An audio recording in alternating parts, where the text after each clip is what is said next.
ada Allah, tidak mengakui Allah, ada Allah tapi mengingkari Allah, ada Allah tapi menyekutukan Allah. Itu kan nanti diterjemahkan secara nilai dari filosofi, akidah, filsafat, moral, sampai aplikasi sosial, sampai hukum, sampai segala macam. Kalau seorang hakim memutuskan tok itu tidak ada Allah dalam file pikirannya, itu ketukan palu ateistik. Jelas toh? Kan begitu rumusnya tadi. Karena ini luar biasa. Ini apa namanya? Apa kuwi jenenge pra peradilan ini diterima apa tidak? Itu kan penting banget itu. Kalau Allah tidak terlibat di situ berarti ateis gitu ya kira-kira. Sekarang saya tanya, kalau dikebawakan lagi, kalau ada Allah berarti Anda secara moral jujur apa tidak jujur? Kalau ada Allah. Kalau secara ilmu objektif apa tidak objektif? Kalau secara olahraga sportif apa tidak sportif? Kalau secara hukum adil atau tidak adil? Kan sebenarnya sama semua itu. Yang namanya suci itu kalau dalam hukum adil, kalau dalam olahraga sportif itu suci, benar-benar suci. Kalau dalam ilmu objektif, jernih. Kalau dalam kesenian pas ya Ben, ya mana Ben? Kalau pitch-nya do ya do. Kecuali kepentingan estetiknya menyuruh do-nya naik dikit atau turun dikit dalam sifat-sifat pentatonik misalnya. Jalan ya oke. Insya Allah di sini ya, dari tadi saya di belakang 2-3 jam di sana. Dan saya lihat ini teman-teman jujur amat ya, suci mereka ini. Dan malaikat sudah Anda perintah untuk melindungi Anda, karena malaikat itu kan fungsinya ya'malu ma yu'marun, mengerjakan yang diperintahkan. Ustaz, siapa yang punya hak memerintah malaikat? Allah. Manusia boleh enggak? Tolong kapan-kapan antum jelasin dia. Siapa ahsani takwim? Manusia. Siapa yang diberi hak khilafah? Manusia. Malaikat di bawah manusia atau di atas manusia dalam soal otoritas khilafah? Di bawah manusia. Jadi Anda bisa perintah malaikat. Loh ini beneran. Anda coba pelajari siapa aja. Anda jangan pikir malaikat Jibril, Mikael, Israfil, Israel, Sakharatus Samsi, Mungkar Nakir. Loh mosok malaikat mek 10 rek. Ngurusi saene kayak malaikat mek 10 ya apa sih? Ya gak mungkin terus jadi Israel itu pencolotan. Wah, jabut kene, jabut kono. Wah, melayu nang Ukraina, jabut. Wah, melayu nang Australia, jabut meneh. Balik nang Pakistan, jabut. Wah, jabut. Lagi kene kate jabut. Wah, ana bom, wah melayu nang bom. Gendeng ta? Lah nek malaikat situ lah, but. Gila kamu itu. Ustaz, tolong kapan-kapan jelaskan bulan depan, jelasin syukur ini epistemologi Qur'aniyah dan Arabiahnya. Jadi kalau Malik itu raja, subjek. Kalau muluk itu kekuasaannya, tapi unsurnya sama, mem atau m, l, lam, kaf. Malaikah itu unsurnya juga m, l, k. Malaikah itu rentangan kekuasaan Allah. Jadi malaikat itu institusi. Jadi Israel itu punya dirjen, punya kepala-kepala dinas, punya petugas-petugas lapangan. Lakuan iku nuduh Israel ki jenan mateni wong sakno kae. Bayang lo nek sing dibom mati 60 orang lah.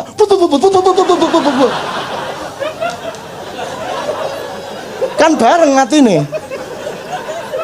Gendeng arek-arek iki. Kurang ajar aku diarani ngono karo arek-arek. Bayangin itu. Wah kalau banjir Nuh itu yang mati berjuta-juta orang itu Israel.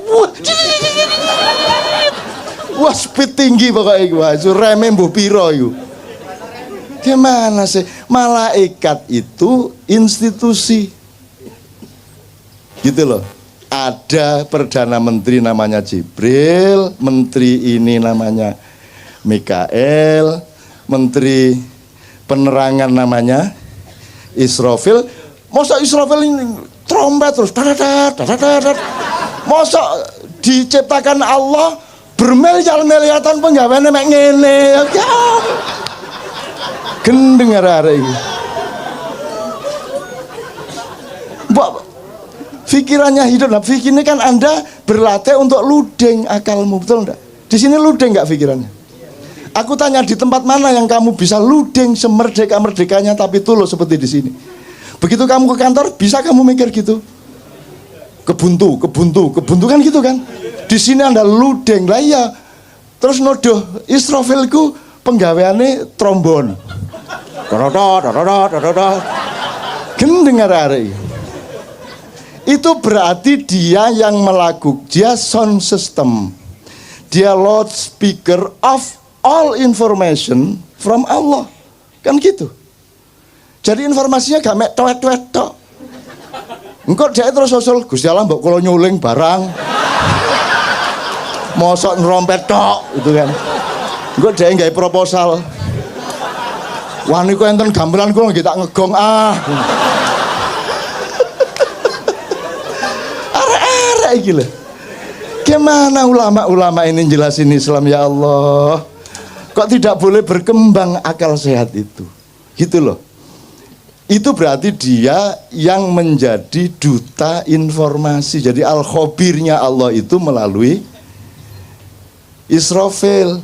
Tapi khususan untuk Muhammad surat sakti itu Jibril langsung Perdana Menteri gitu loh. Terus saiki mergo wis gak ono wahyu, Jibril nganggur. Ngene iki.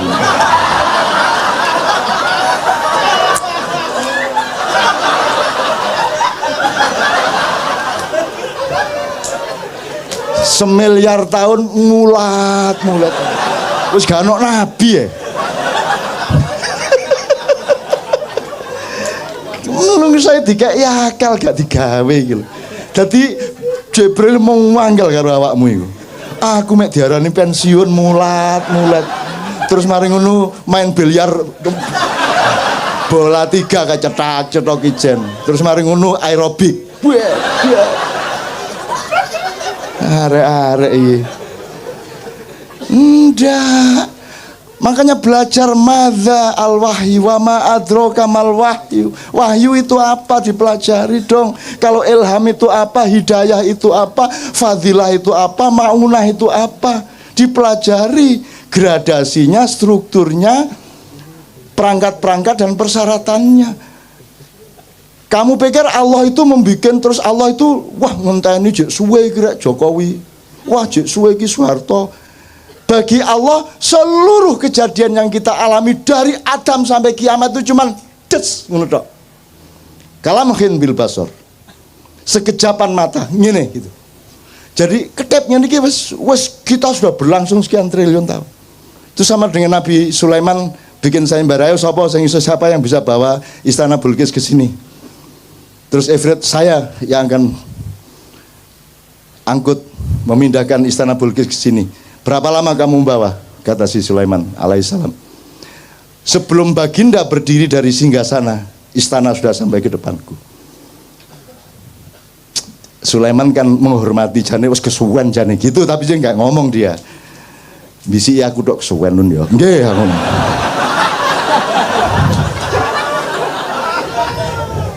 Akhirnya muncullah Asif bin Barkhiyah. Ya Baginda, sebelum Baginda selesai berkedip istana sudah di sini. Terus Sulaiman gurung jawab, sudah di situ istananya. Jadi jin kalah sama manusia jauh. Dan malaikat disuruh Allah taat kepada khalifah. Makanya yang bikin proposal malaikat kepada Muhammad, kepada Ibrahim. Yang bikin proposal malaikat. Gunung bikin proposal kepada Muhammad. Ya Rasulullah, engkau dipanah oleh orang-orang kafir itu sehingga lehermu luka, sehingga pundakmu sengkleh dan engkau dievakuasi masuk ke gua Uhud. Mohon perkenankan aku untuk menjatuhkan, menggugurkan batu-batuku supaya menimpa pasukan-pasukan kafir itu. Terus malaikat Sang Hyang Bayu, Sang Hyang, macam-macam datang. Rasulullah izinkan, saya tak ngebes. Ngebes itu artinya badai. Saya tak nyunami. Macam-macam bahasa nih.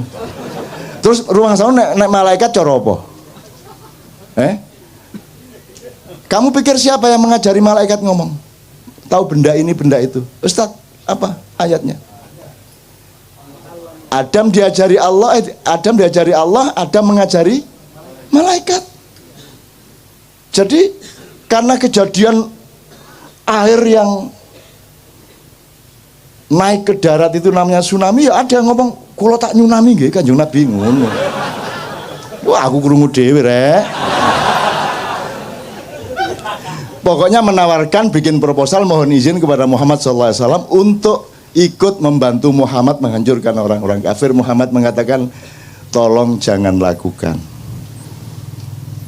Sebab kalau Allah perintahkan, pasti dia juga perintahkan saya, kamu akan saya suruh, tapi jangan lakukan. Karena aku sudah terlanjur mendoakan agar yang melukai saya tadi nanti punya cucu menjadi pemimpin Islam. Gitu loh. Jadi kalau orang utang tidak bayar-bayar, doakan, ya Allah, jadikanlah anak dia besok-besok orang yang murah hati memberi uang sebanyak-banyaknya kepadaku. Ngono. Wong ditagih gak kena, ya toh.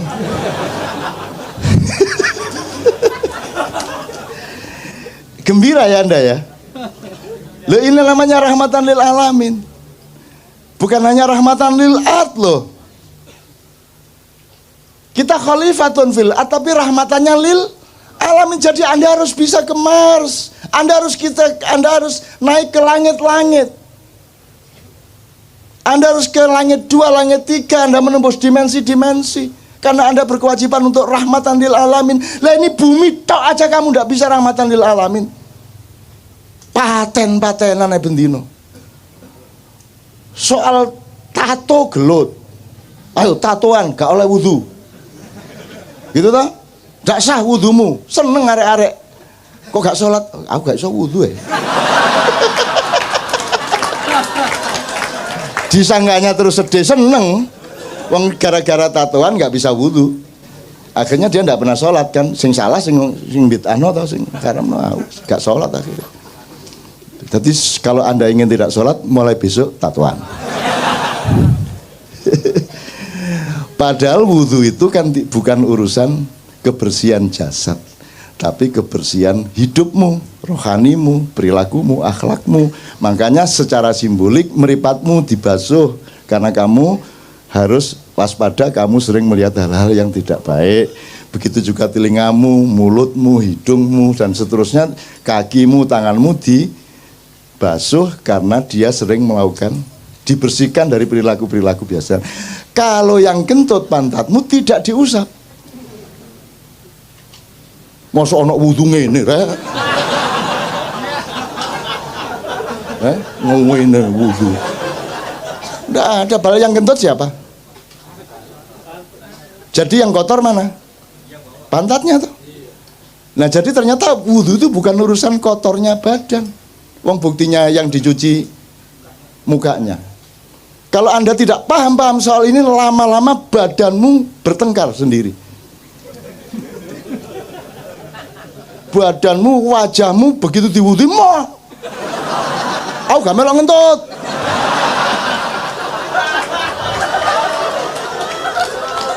Terus ngene, iya. Ku, saya lihat itu saya ngentut tutu aku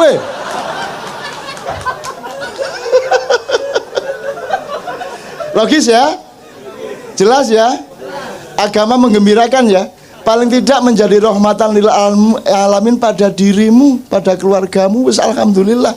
Kalau itu sudah kamu alami setahun 2 tahun, kamu adalah rahmatan lil alamin bagi tetanggamu, bagi semua yang ketemu dengan kamu. Kan begitu?